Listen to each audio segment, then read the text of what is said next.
Now let me warn you right now, I don't know English, I only use it. So if I make a mistake, it's not a mistake. It's correct according to my understanding. Right?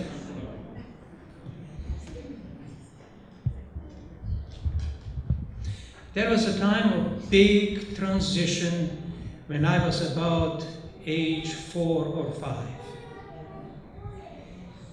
It was the movement from the old tractors, first horses and then tractors, and then newer tractors. And then there was a transition from small locomotives to huge ones. But the farmers still believed that horses are the best engines to pull. And I remember in my second grade reader, there were 2 pictures. In one picture, there is a farmer with 2 horses, big mustache, and beautiful horses. He looks at black, huge, heavy locomotive with enormous wheels. And caption on the bottom says, this much of rust will never budge. Well, next picture. The horses are standing on their hind and he tries to hold them. The steam is going all over the place and the sparks going from behind those wheels. And the caption says, this much of steel will never stop. Change. Power. This evening I would like us to think a little bit about power. You and I, we are powerful engines. We have talents. We have capacities. We have potential. Let me tell you, I don't know how old you are or how young you are. Don't ever say, I cannot do that. When you say that, you're saying, I'm giving up. Only losers say that. I'm number 10 of a family of 11 children. And I was little when my father was killed. And my mother was left alone. So whatever I had to earn. For me to think that I would someday go to school. Well, I did go to school. We had a school in the village. But not only that we were very poor, but it was in communist Yugoslavia. And we were religious people. There were no chances for employment anywhere. Receiving Sabbath free, no way. So what kind of potential did I have? What kind of inspiration? My mom always told me, son, as long as there is next moment, push.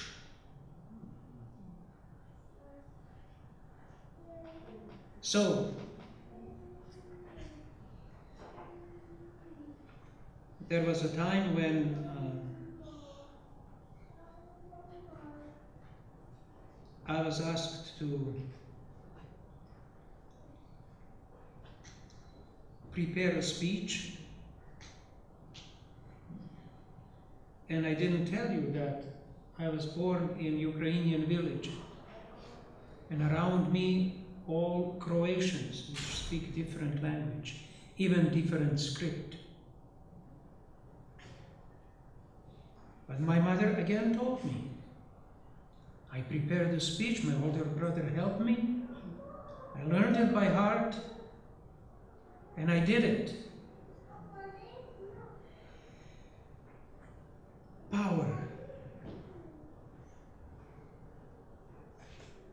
Bible has two different words for power. One is power as authority, and the other one is power as energy, dynamis. In Daniel chapter 4,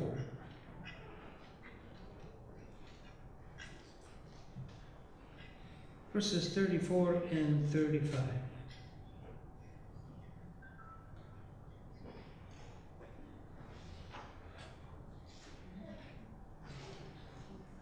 Let me start a little bit earlier.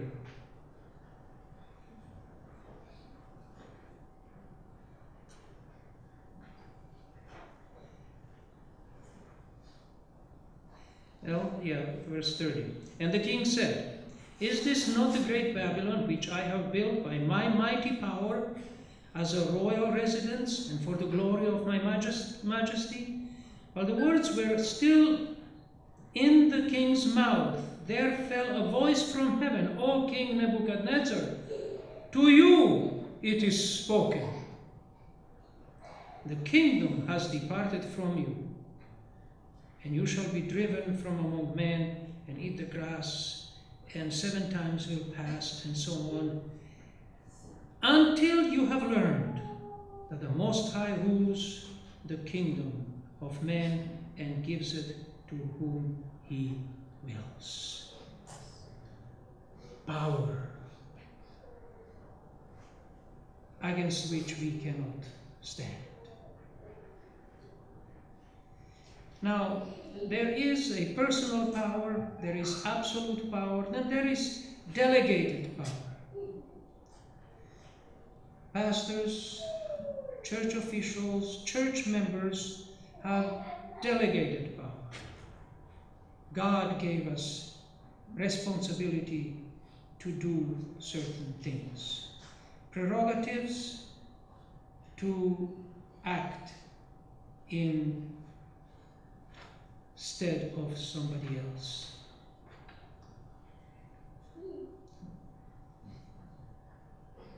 The danger is because power is big temptation. We are all tending towards omnipotence.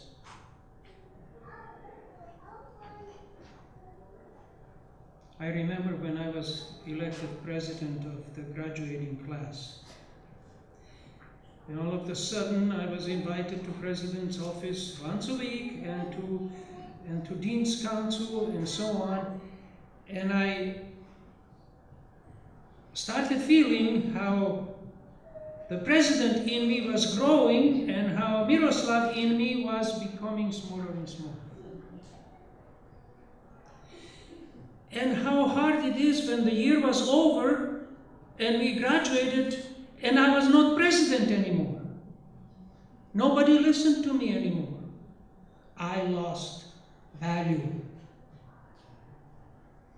I remember when I became professor, I felt good because I thought I was omniscient until I was forced first time, to say, I don't know.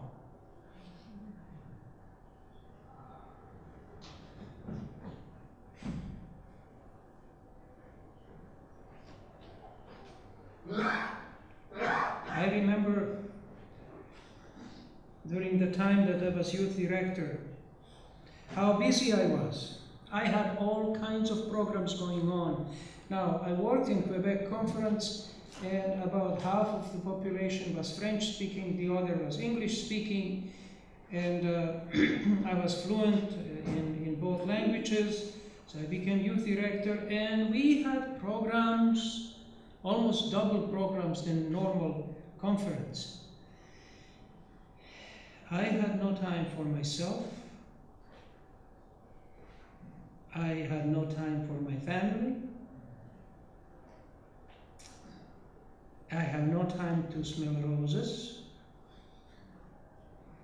And Elder Phil Lemon, president of General Conference of our conference then, the father of the General Conference treasurer, comes to me and he says, "Sit down." I sat down. That was at a camp. He says, "Miroslav, I would like to talk to you as a friend, but if need be, as a president." Now I knew power is speaking. And he says, "I want you to go home,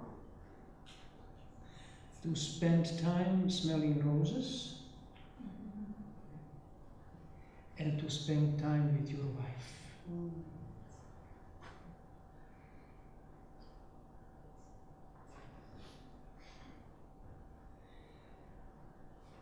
The temptation for people that are in power is to think that they are omnipotent. And this is why there are several safeguards. First safeguard is elections.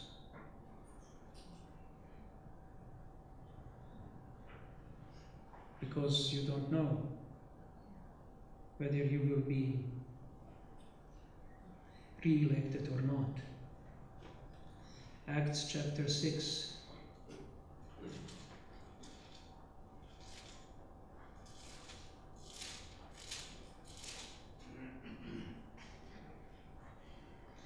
Two to 4.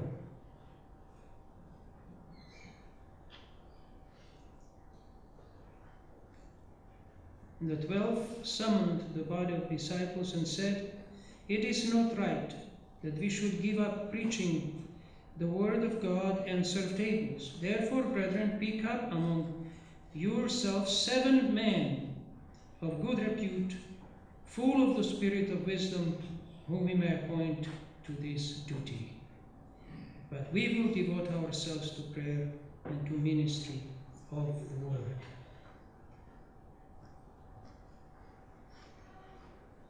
Elections are sometimes very traumatical. I've been invited several times to go to General Conference session to speak. And after I finished my speech, then I was having access to different things and I saw things happening. And I could say very quickly who was elected and who was unelected. It is a traumatic experience.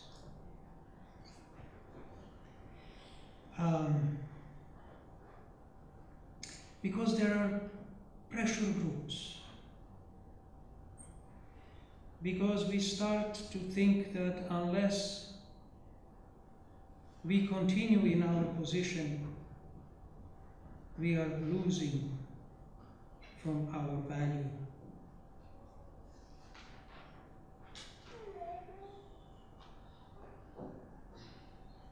A very good friend of mine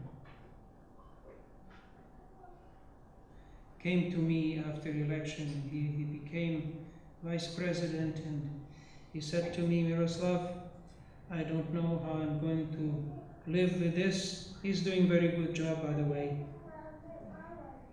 But he says it is dangerous because people treat me differently now. And he says, people are as responsible as we are responsible for us not to become proud.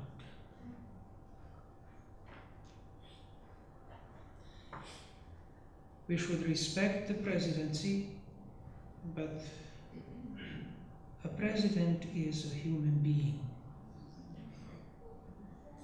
We should respect treasurers, but a treasury is a human being. With secretaries, the same thing.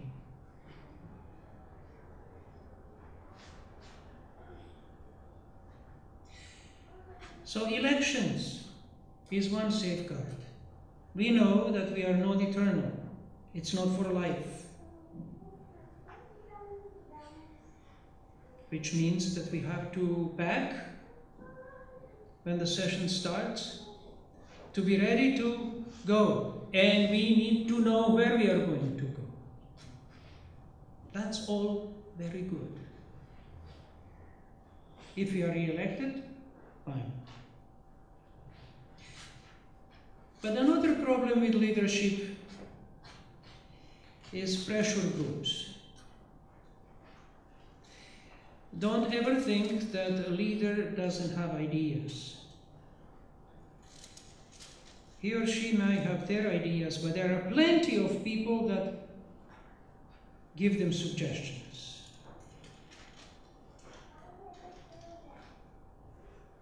Matthew 20, verse 20 to 24.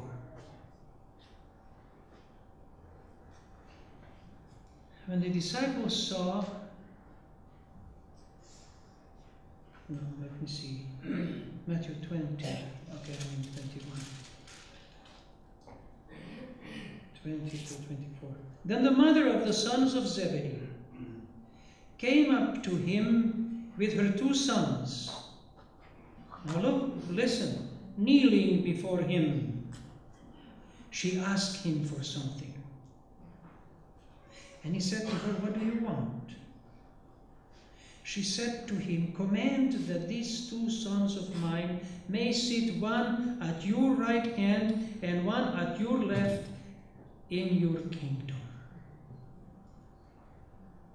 Now notice the vocabulary. Not I move that my son becomes so and so. No, I suggest. But you, Jesus, you command. And if you do, then it's going to be sure.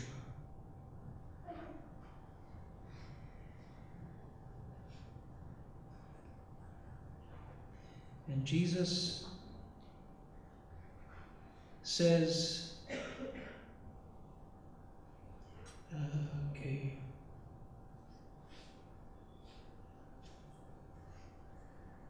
But Jesus answered, "You do not know what you are asking. Are you able to drink the cup that I am to drink?" They said to him, "We are able."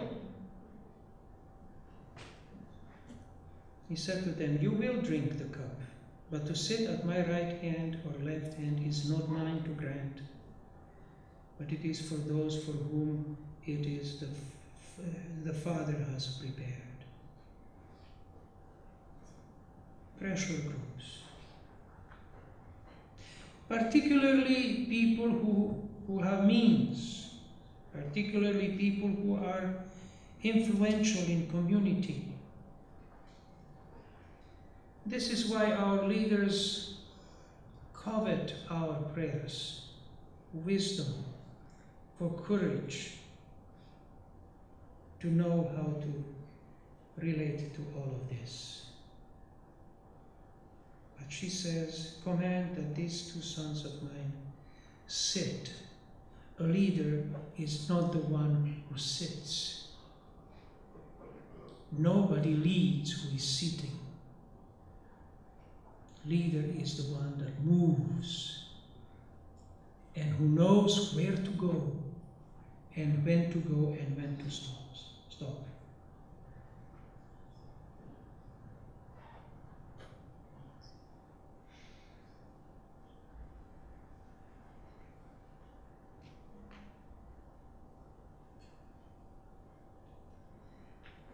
Then we have the example of Saul.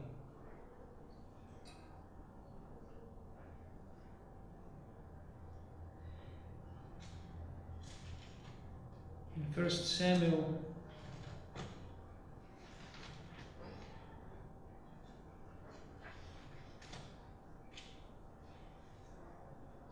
chapter 2, verses 2 and 3.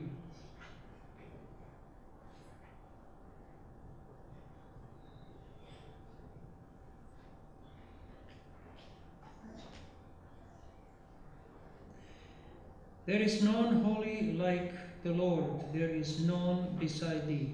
There is no rock like our God. Talk no more so very proudly. Let no arrogance come from your mouth. For the Lord is God of knowledge, and by him actions are weighed.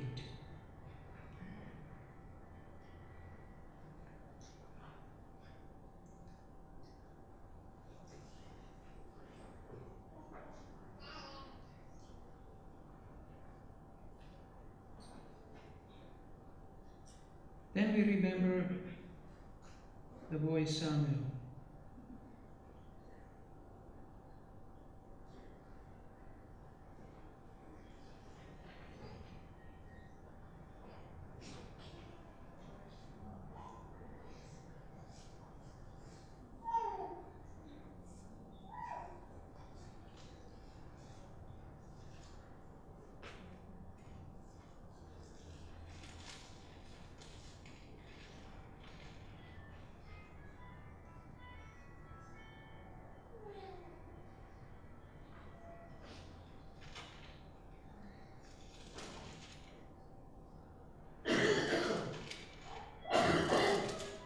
Samuel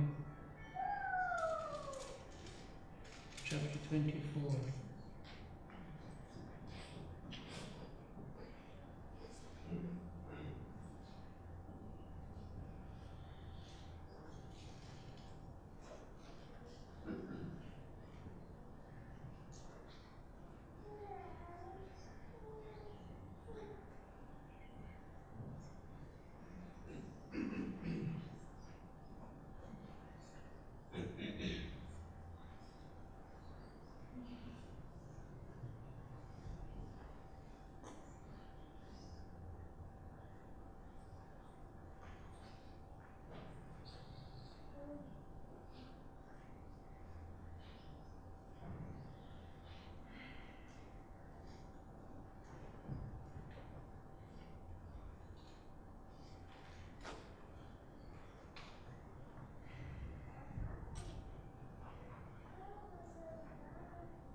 First Samuel, verse 24, chapter 24.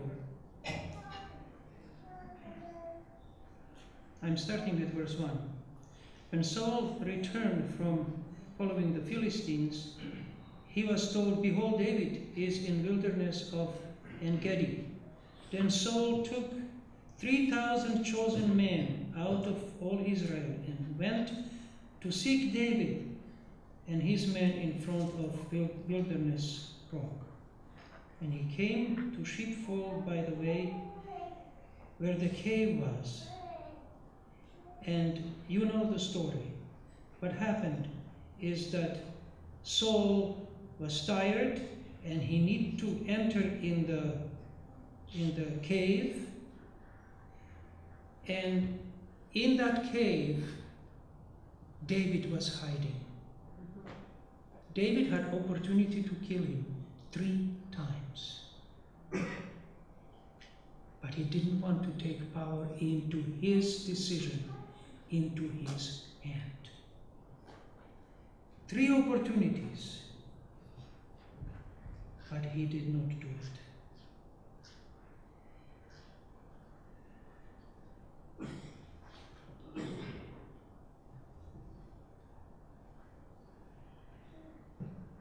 I have experienced God's power in my life several times, and I want to share 1 or 2 experiences.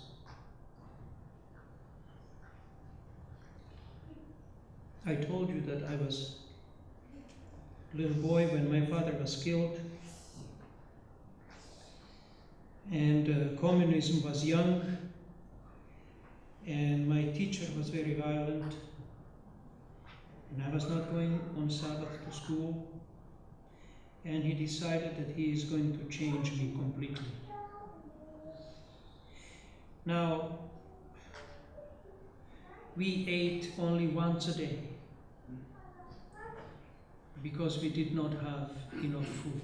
And there was no bread, it was cornbread only. And milk, cow's milk, around 2 o'clock in the afternoon, and that's all. So you could study my anatomy on me very easily.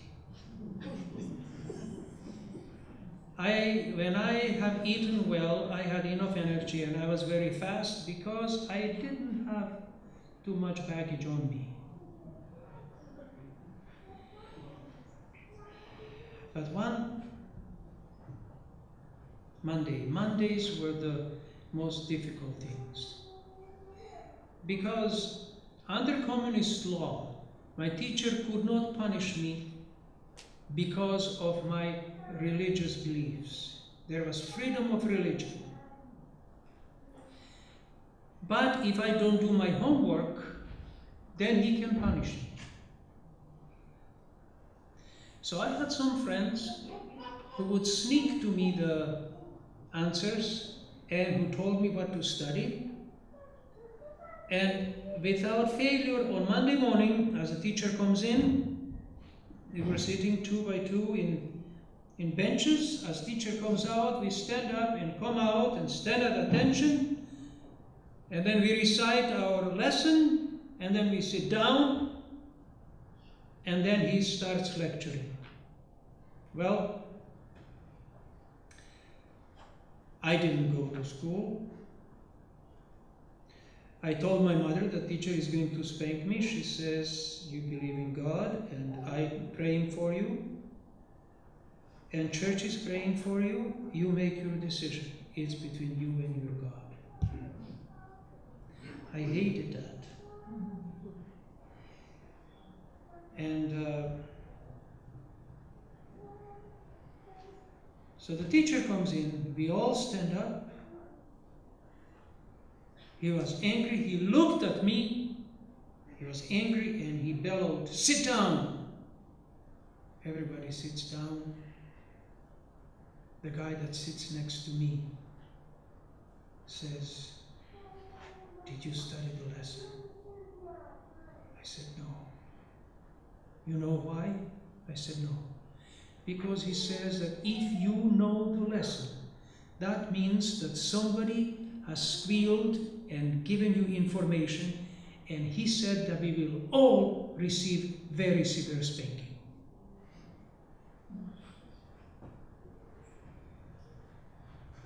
Now, I'm Ukrainian, and we spoke Ukrainian in my village, and Croatian also. And he gave us a lesson, gave them a lesson on Sabbath on personal pronoun. I, you, he, we, you, they.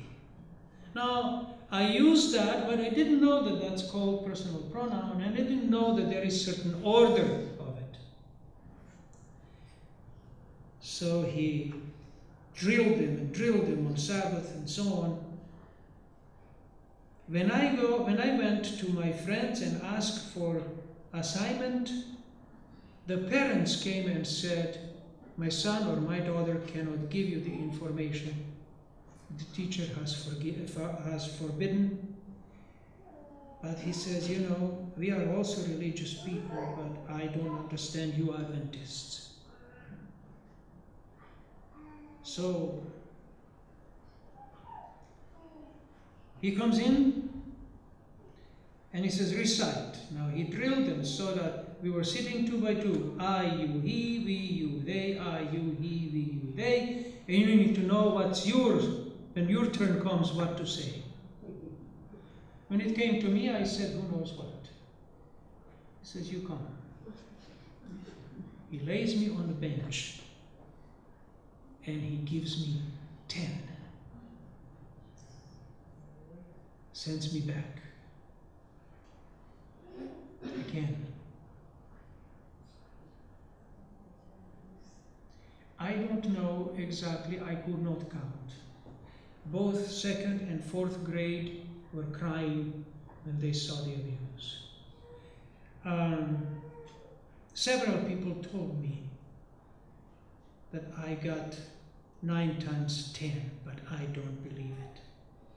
That would be 90.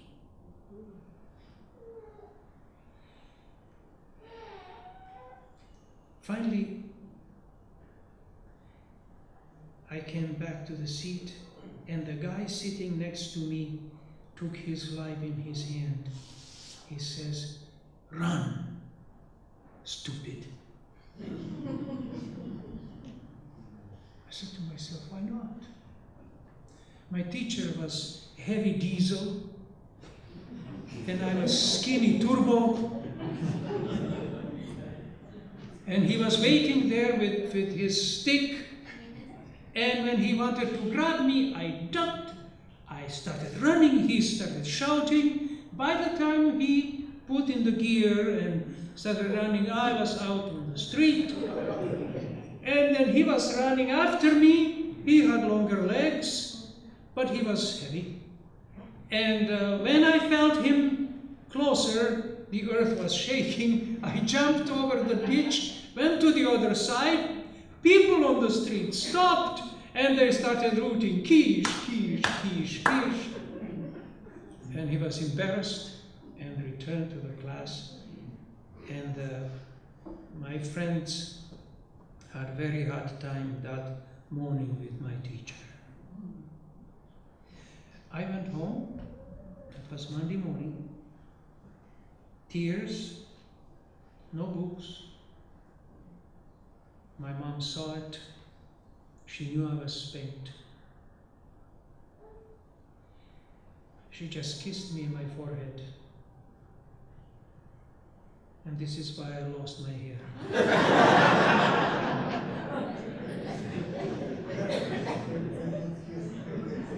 And said, "I'll pray for you." Well, I didn't have my books. When the classes were over, the girl that was about fourth house from us brought my books and whispered to me the assignment. I said, "You're crazy, you'll get spanked." She says, "You don't have a father, I do." So, night came. In the morning I woke up and I had a fever. And we had no electricity, no running power, no thermometer. My mother's hand was perfect thermometer. She touched me. She says, "You're not going to school." I didn't want to say, "Oh, good," because she wouldn't be happy. So I slept after a little bit, and then she tried to wake me up and couldn't, so she poured some cold water and I woke up. And we had no physician in the village. She says, "I must take you to the doctor." Now listen to this. My biggest muscle was all beaten through. She didn't know, and I didn't know. Nobody knew. But she needs to take me to the doctor 13 kilometers from our home, on cobblestone, on horse and buggy. So I tried to hold myself from all the bounces and so on. Our name is called, and I go in, and my mother comes in, and then he asks me to take my jacket off, and I said no. My mother says, "Why?" I said, "I want my mom to leave." So he asked my mother to leave. My mother was not happy, took my jacket off, and through my t-shirt and through my shirt, there was blood all coagulated. He He says, lay down here. So I lay down. He took my shirt off. Then he proceeded separating me from my t-shirt. But that was not easy. Now, let me remind you, you know what hydrogen peroxide is? That's a blessing. There was only iodine. Do you know what that is? That's a curse. So he says, young man, I have nothing else. I must use this. If you need to scream, scream. But first tell me who did it. Did your father do it? No, my father is killed. Who did it? Teacher. Why? Because of Sabbath. What do you mean because of Sabbath? Well, because I'm Seventh-day Adventist, I don't go on Sabbath to school. I go to church, and I didn't go to church, and he menaced, and he was violent, and he hit me. He says, but that must be, I don't know, dozens and dozens of times, yes. So as he was trying to separate my t-shirt, at one point he couldn't stop bleeding, and he didn't have a nurse. So he called my mother. And my mother comes and sees that, and he says, but you be quiet when you come in.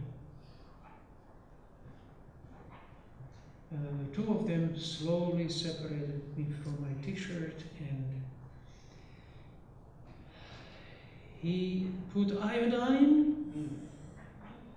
and then he put some ointment, and then he said that in a week we should come back. Well, we went home. I couldn't sit on a bench. While we were going there, I was sitting on just a board. But I was holding myself to protect me from it. And so she went to the neighbors. She got 2 bales of hay. She spread one on the bottom of the horse buggy. And then she told me to lay on the bench, on the other bale. So I slept until we went home. I healed. And several weeks, when I was ready to go to school, I go to school, and we had different teachers. What happened is that the parents of my friends spoke about it to the teachers, to their parents, and several fathers went to see the physician. They went on horse and buggy, 6 of them, 15 kilometers in one direction and 15 back. They received from him a certificate of in what condition I was. They went to the judge, and he was summoned, and judge had evidence, and the teacher lost his license for life.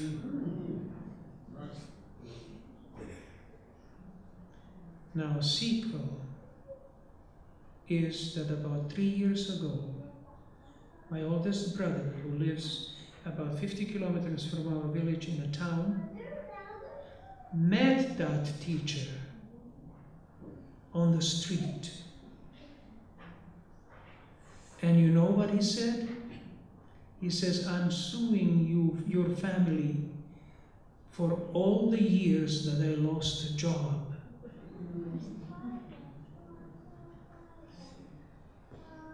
Nothing happened ever since.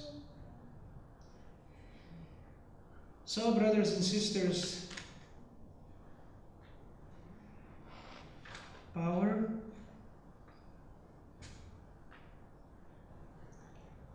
that God gave me then, you know, it was just moment for a moment. Just be stubborn. Don't allow anybody to bend you. But power can be also very horrible. And my prayer is, we who know that the future doesn't hold roses for us, that we pray for each other, that we avoid a little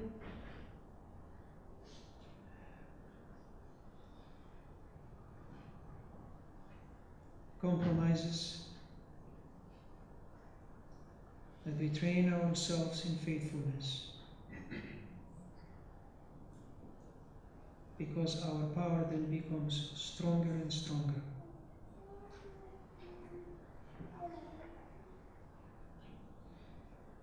God has promised that He will never leave us alone, and that He will see us through.